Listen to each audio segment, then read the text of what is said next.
અને સમાચારોમાં સૌથી પહેલા વાત કરીશું અમદાવાદની. અમદાવાદના પાલડીમાં ડીઆરઆઈ અને એટીએસે દરોડા પાડ્યા છે.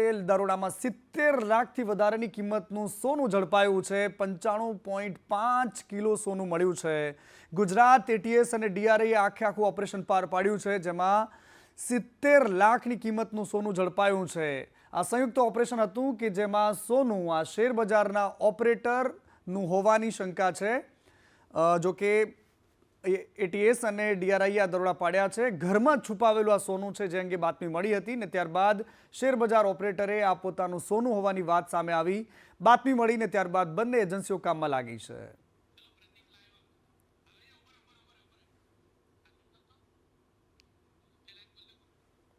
અને અમદાવાદના પાલડીમાં ડીઆરઆઈ અને એટીએસ દરોડા પાડ્યા છે. ઘરમાં છુપાવેલું સોનું મળ્યું છે.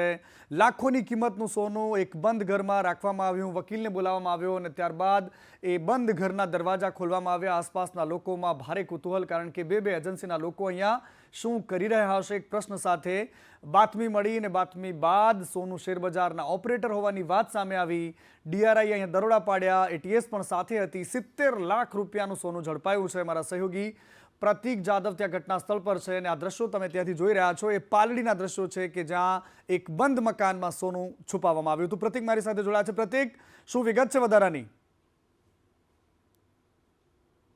આવિષ્કાર ફ્લેટના છે કે જ્યાં એક બંધ મકાનની અંદર સોનું મોટી માત્રામાં છુપાવ્યું હતું અને આ માહિતી સેન્ટ્રલ એજન્સી ડીઆરઆઈને ગઈકાલે રાત્રે મળી હતી અને આ માહિતી મળતાની સાથે જ સેન્ટ્રલ એજન્સી ડીઆરઆઈએ સ્ટેટ એજન્સીનો સંપર્ક કર્યો હતો અને સ્ટેટ પોલીસને સાથે રાખીને તેમના દ્વારા આ ફ્લેટની અંદર જે બંધ મકાન છે ત્યાં સર્ચ ઓપરેશન હાથ ધરવામાં આવ્યું હતું અને સર્ચ ઓપરેશનના અંતે મોટી માત્રામાં અહીંયાથી સોનું મળી આવ્યું છે. સાથે જ 70 લાખ રૂપિયાની રોકડ મળી આવી છે. સોનાની જો વાત કરવામાં આવે તો 95.5 ગ્રામ એટલે કે 95 કિલો આસપાસનું સોનું આ બંધ મકાનમાંથી મળી આવ્યું છે અને 70 લાખ રૂપિયાની રોકડ મળી આવી છે.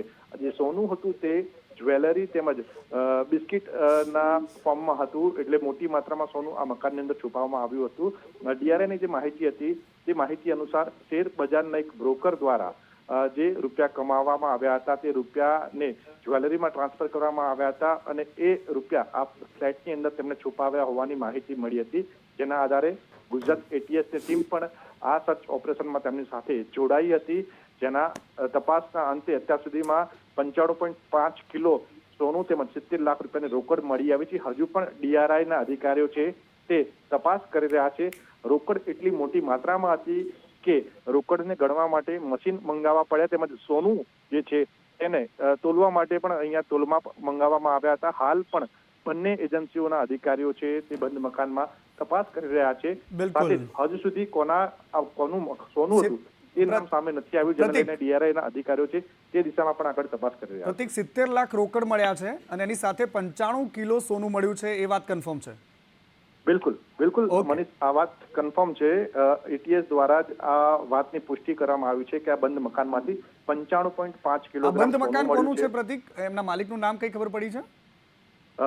મનીષ, આ જે સોનું અને રોકડ મળી આવી છે, જે વ્યક્તિનું મકાન હતું તે મકાન હજુ સુધી બંધ હાલતમાં છે ને આ ફ્લેટના જે રહીશો છે તે પણ આ મકાનના માલિકને ઓળખતા નથી. એટલે આ મકાન કોનું છે તેમજ આ સોનું કોના દ્વારા છુપાવવામાં આવ્યું હતું તે અંગે હાલ પડદો ઉચકાયો નથી, પરંતુ ટૂંક જ સમયમાં ડીઆરઆઈની તપાસ એજન્સી જ્યારે પૂર્ણ થશે ત્યારે તેના ઉપરથી પણ આ પડદો ઉચકાઈ જશે કે આ સોનું કોના દ્વારા અહીંયા છુપાવવામાં આવ્યું હતું. ઓકે પ્રતિક, આભાર આપનો. વધુ માહિતી માટે આપના સંપર્કમાં રહીશું.